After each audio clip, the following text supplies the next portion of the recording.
Good morning. Good morning, good morning, good morning, ladies and gentlemen.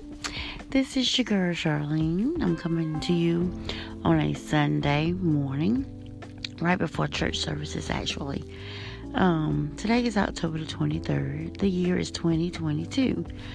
So this morning, I am reflecting on sitting in silence. And so I'm going to try to post a question to go with this episode. My topic today was stemmed from various situations, conversations, and experiences and things of that nature shared. So some of the content may be based on personal experiences, and then some of the content is based on, like I mentioned beforehand, stories shared by other individuals. So, sitting in silence. When you hear those words, what exactly do those words mean to you? Does that mean you're sitting somewhere and you're enjoying a silent spot, space, time, and reflecting on that energy? Or could that actually mean something totally different? Before I get into it, I would like to say that all of my podcasts and any of the ideas shared with you, my audience, are strictly ideas, thoughts, and things of that nature that are based on my opinion only.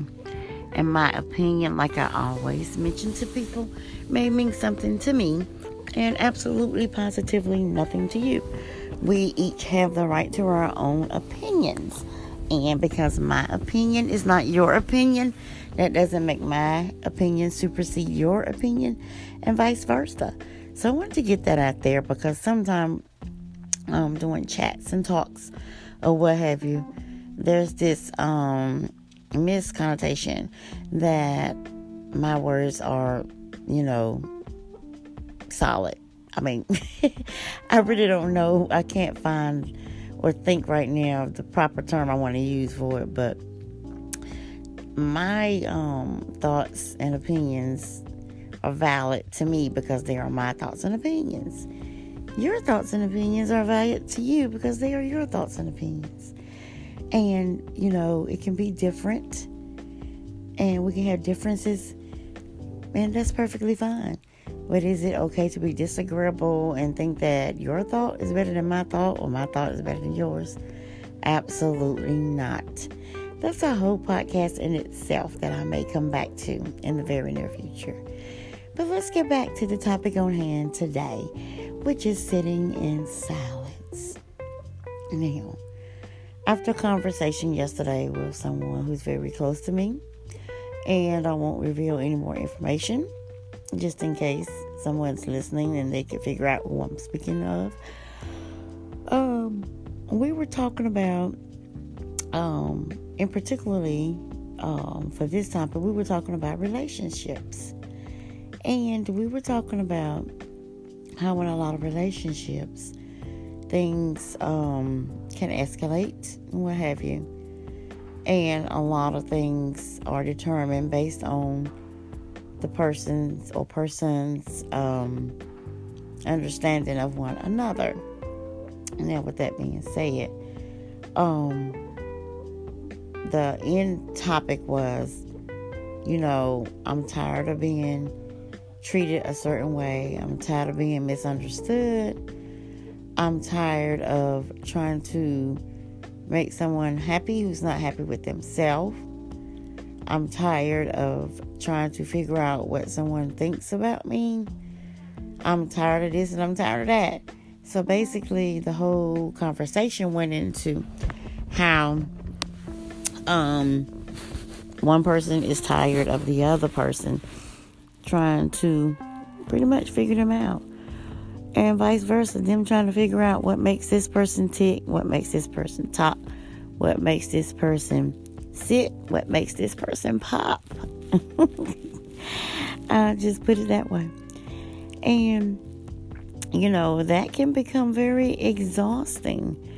If one person is feeling like they're doing everything that they can do to make the other person happy. And I want to pause right there, because there's nothing you can do to make someone else happy. They are either going to be acceptable to who you are and how you are, period. And that goes both ways.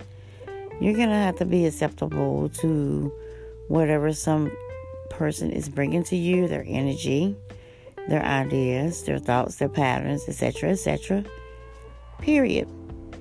I think, and this is just my own perception, my own thought, that's why I said I think, that in relationships, instead of people just allowing the other person to be who they are, they're trying to fix them and mold them into a person that they would want to be around. So, of course, there you go. From the jump, it's already a train wreck. You can't fix somebody to be who you want them to be.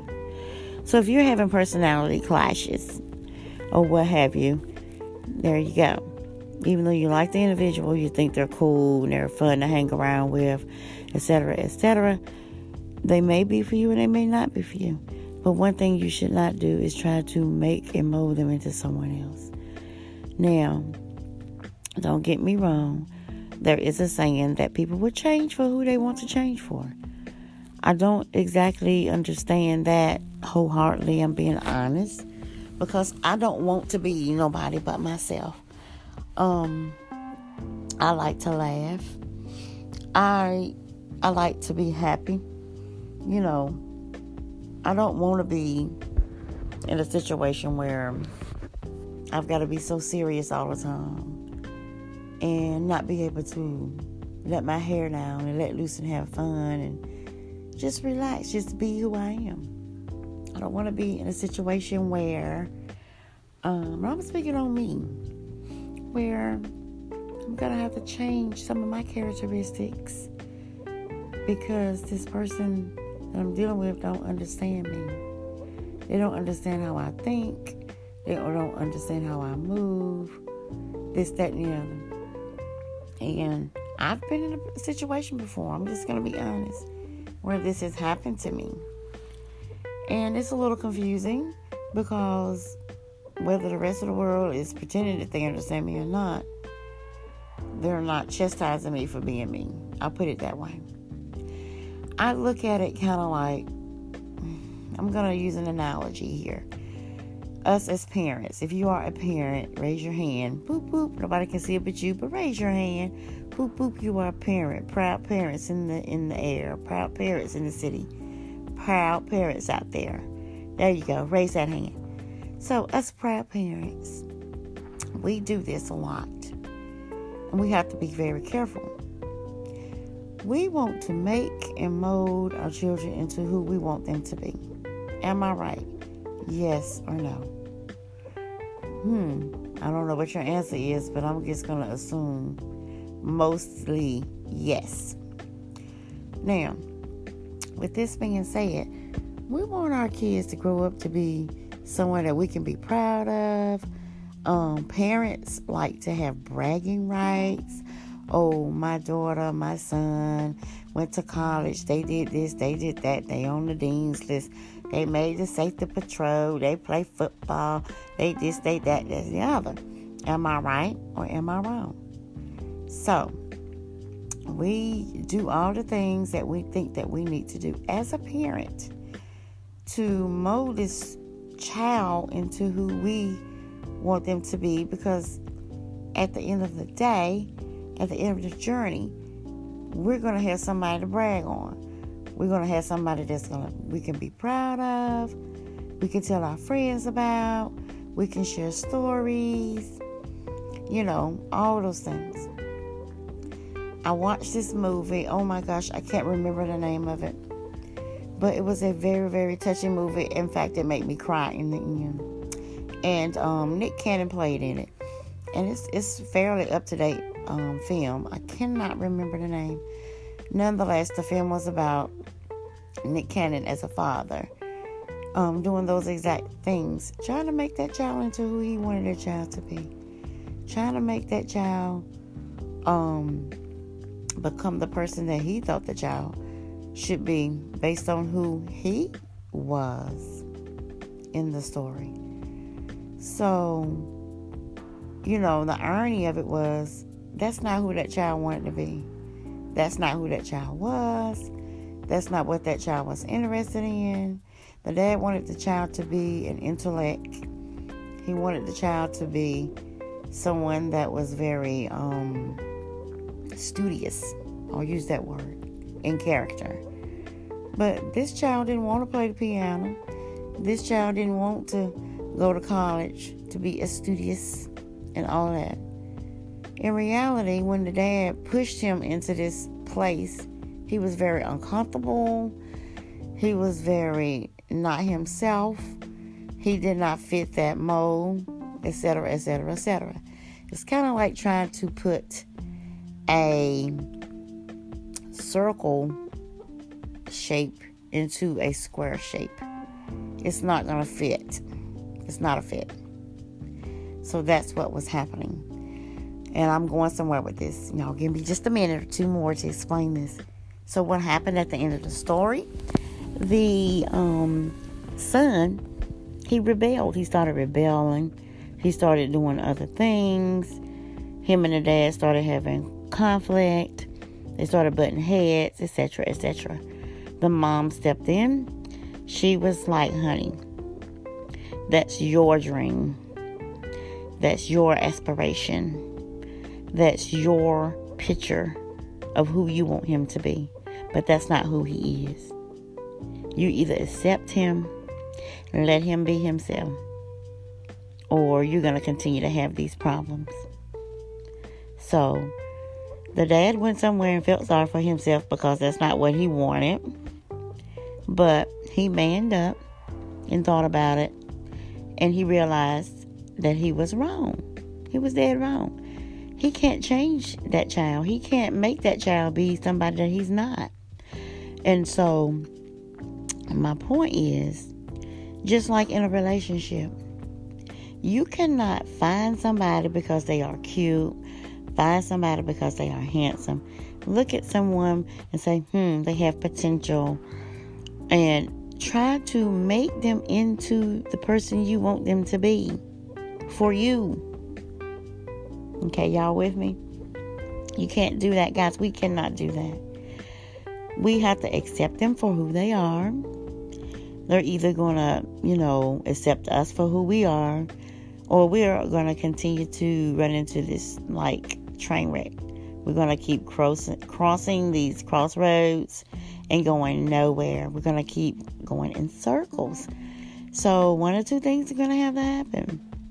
You're either going to have to accept that person for who they are, deal with them, be happy with their differences. I talk about differences all the time because we're not all the same. As a matter of fact, none of us are the same. I've never met two people who are just alike.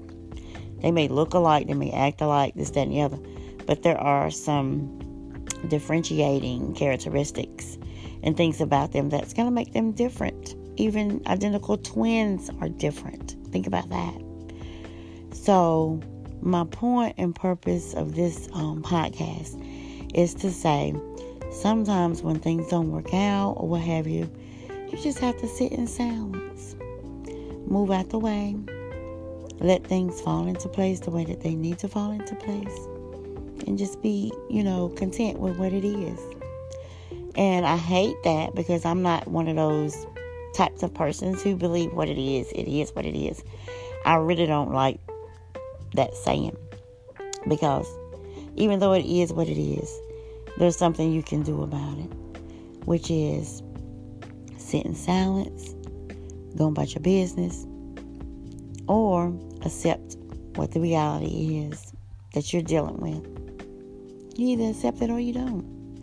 But one thing you can't do is change nobody. You can't change nobody but yourself.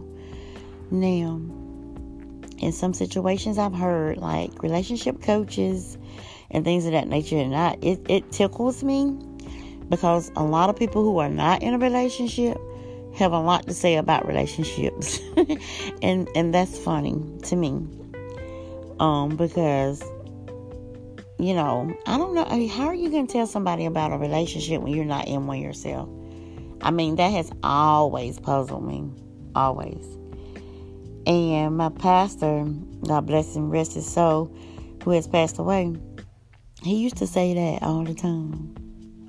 You better believe in something or you're going to fall for anything. And he was so right. You better have some standards. You better have some things that you're going to deal with and some things that you're not going to deal with. You better have some type of an idea of what's going to be, right for you and what's not going to be right for you. Or you're going to fall for anything. And I think you should not do that. You should, stand up for what you believe in. Now, at the same time, again, it's perfectly okay to sit in silence. And sitting in silence just means that you are getting out of the way. You're not trying to be confrontational. You're not trying to cause trouble. You see things as they are, and you're not trying to fix anything. There's a saying, if it's not broke, why fix it? So, if you don't feel like you're broken, if the other person don't feel like they're broken, and gosh, here we go. It is what it is. And how can I say this? There's not going to be a change. Then sit silently. Sit in silence. Just sit in silence. Get out the way. There's a train coming. There's a main track, and there's 2 alternate tracks that you can take. Make your choice.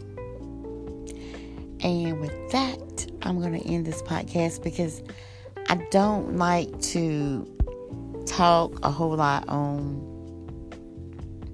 things that I'm not real privy of. And what I mean by that is that I don't try to give relationship advice. I really don't. Because I think in each scenario it's a different situation. But at the same time, I just wanted to briefly speak on that because it was just in my spirit. Y'all pray about it. Pray about anything you're going through. And I just wanted to share this again because it came up yesterday in a conversation. And I just wanted to share with you some of the things that were brought out. Now, like I tell you, always put yourself first. And that's not being selfish at all. If you find peace in being by yourself, kudos to you. If you find peace with being with someone else, kudos to you. Whatever makes you happy. But at the end of the day, learn. Continue to love on yourself. Be happy with who you are. Be content with who you are. Not to the point where you don't try to better yourself. I always speak of bettering yourself. And that doesn't necessarily mean financially, which, that's a good thing. But, I mean mentally mostly. Emotionally, physically, spiritually. All of those leads. Get your own house in order before you try to invite somebody into it.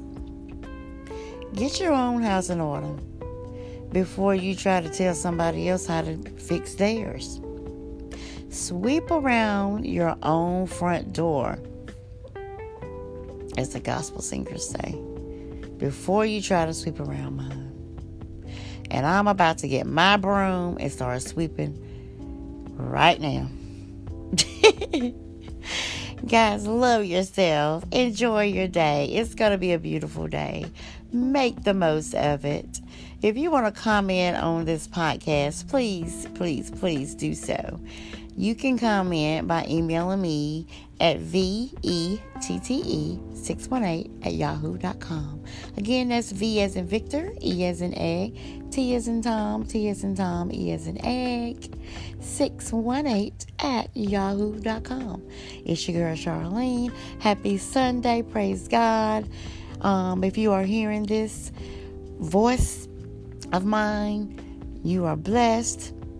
Let's stay blessed, highly motivated, and let's find a way to get rid of that stress.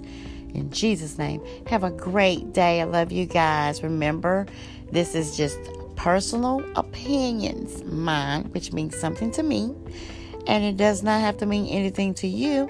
However, I hope that you were able to get something out of this message. Please, please, please contact me if you need to. Have a great day, and God bless. Until the next time. Goodbye.